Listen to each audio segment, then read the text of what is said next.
So, are you as tough as you seem to be on those shows I've seen you on? I think so.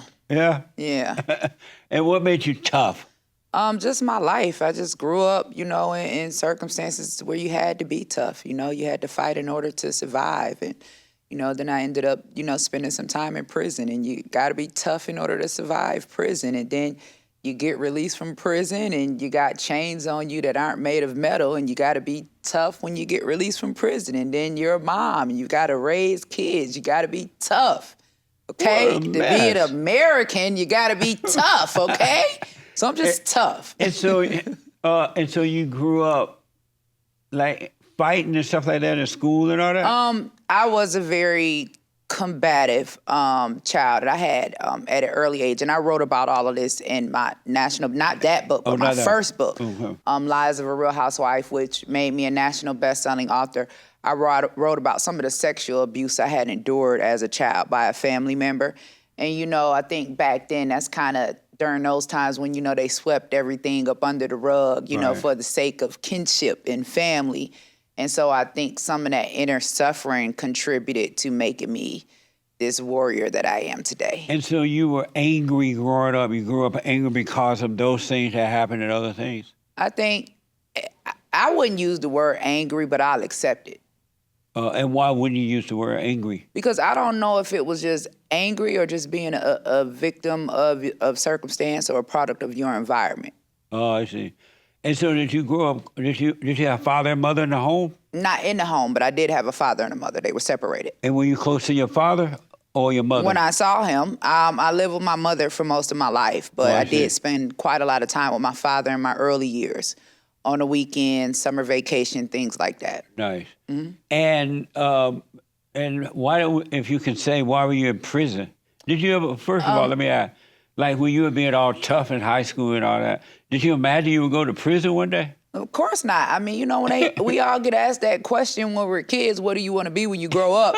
And I don't know anybody that says, I want to go to prison. Yeah, okay? I want to be an inmate one day. Right. There are things that happen that put you, we talk about this path to prison. There are things that happen during life that can put you on a path to prison. And I definitely believe, and I explain this, in Lives of a Real Housewife, that the sexual abuse that I endured definitely contributed to the lifestyle that I lived, which eventually led me to prison. And I take full responsibility for my actions, and I'm reformed now.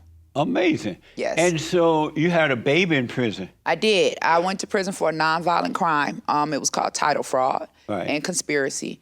And while in prison, I learned that I was pregnant. And of course, I was pressured every single day to get an abortion because if you're in prison, you're a ward of the state. So everything falls on them. Right. So it's easier for them to pay a $400 abortion ticket than a $30,000 birth bill at a hospital. So of course I was, encouraged to abort, but for some reason I just couldn't do it. And I ended up, going through that pregnancy while incarcerated.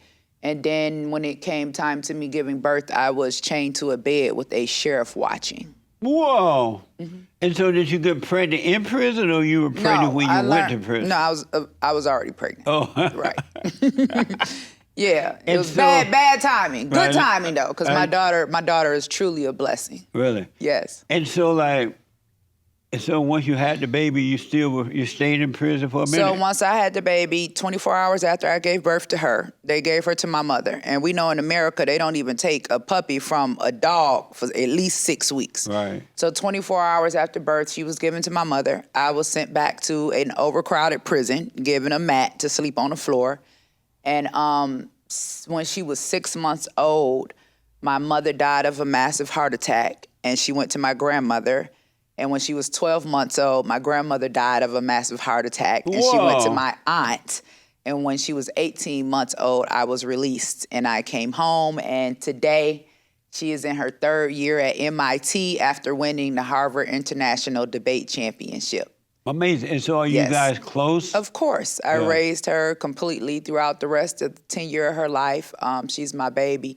And I think with her, because she was my youngest, by the time I had experienced all of that stuff in prison, I was a totally different person. So she definitely got the best of me. Oh, nice. Yes. And so the Great White Hope pardon you, Donald That Trump? him, the racist. I know. Pardon an old, poor little black woman like me so I can reclaim my life and start over again. Not only did he give me a full and unconditional pardon, but he also made it illegal for them to chain women to the bed during childbirth. And then he passed the First Step Act. And then I walked in a list of 100 names of people that needed to be freed, and he freed several of those people before he left office. And these people are trying to convince me that I'm supposed to vote for the black woman who locked everybody up instead of the white man who freed everybody. What a mess. A mess. Oh, when they call Donald Trump a racist, what do you think about that? I feel like that's the kind of racism we need. Yeah. If we have to deal with racists, because one of the things I learned from working with, Robert F. Kennedy was that, racism is something we're never gonna get rid of, okay? It's just something that's gonna always be there. But, we do business with racists all the time. I think Black America is looking for some type of emotional attachment to the United States when really it needs to be a business attachment, because when you go get your nails done at the Asian salon, they don't like you. They talking about you. When you go get gas at the Indian-owned gas station in your communities, they don't like you. They're talking, but you're still giving them your money.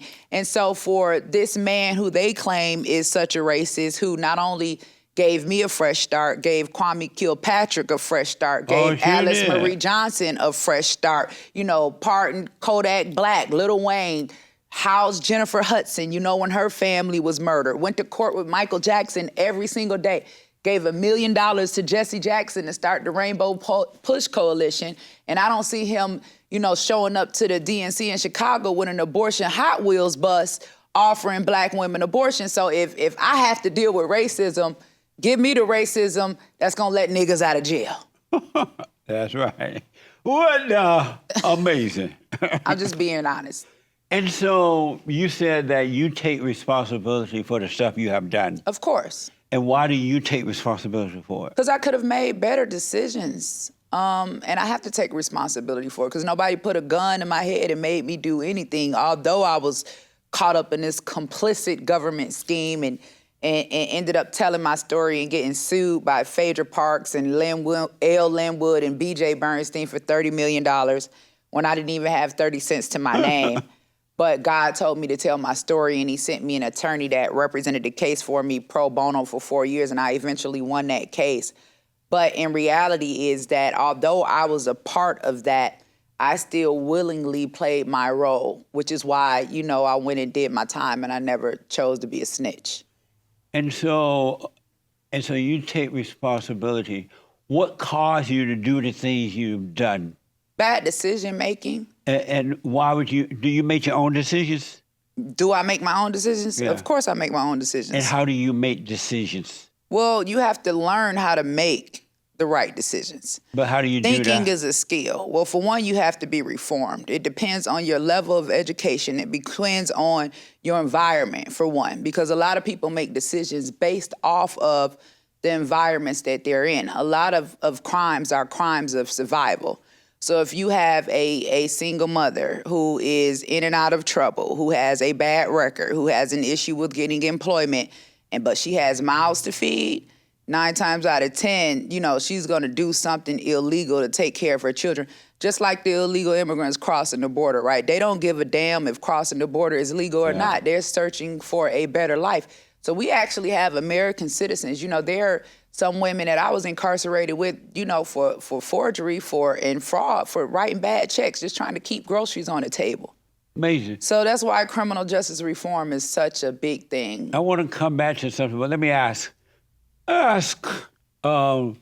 when you heard that Donald Trump, the great white hope, was pardoning you and you were getting out of, were you expecting that? How did you find that out, and how did he come to know you as this? I actually was, that's a 2-part question. Yeah. How he came to know me, if we back up a little bit, which is what this book is about, King Trump Kennedy. And we're going to be showing you, telling you about this book in a minute. when I got out of prison, and I had lost my mother and grandmother, I was homeless and had nowhere to go. Right. So I ended up at a Women and Children's Crisis Center looking for help. And the woman that was behind the desk that day was Alveda King. Oh, okay. And from that day, I had worked with her. She'd given me a job, and I had been up under her wing for like the last 15 years working with her and her family on community restoration. And of course, she already had a relationship with Trump. Right. So when Trump's initiative was criminal justice reform, she asked me if I would go in and share my story with him. And at first I wasn't gonna go because I thought he was a racist. But I prayed about it, and I had to take myself out of my emotions, and I had to realize that this man had the key to help so many people that I had left behind. And if I could just step out of my emotions for a moment and go share my story with this man, you know, maybe God would touch his heart and something change could really happen. And that's exactly what happened. And I don't regret one moment of it. So were you already out of jail when he pardoned you? Yeah, Oh, I had see. been released since 2005, so my pardon was well-deserved. I had done a lot of community service work, had gone back to school, got my bachelor's in psychology, completely turned my life around, started my own publishing company, started a nonprofit organization to give back to the community. So it wasn't a pardon of favor, it was a pardon that was well-deserved. Oh, I got you. And so for the record, you are the goddaughter to Alveda King. I am. The niece of Dr. Martin Luther King I Jr. am. Amazing.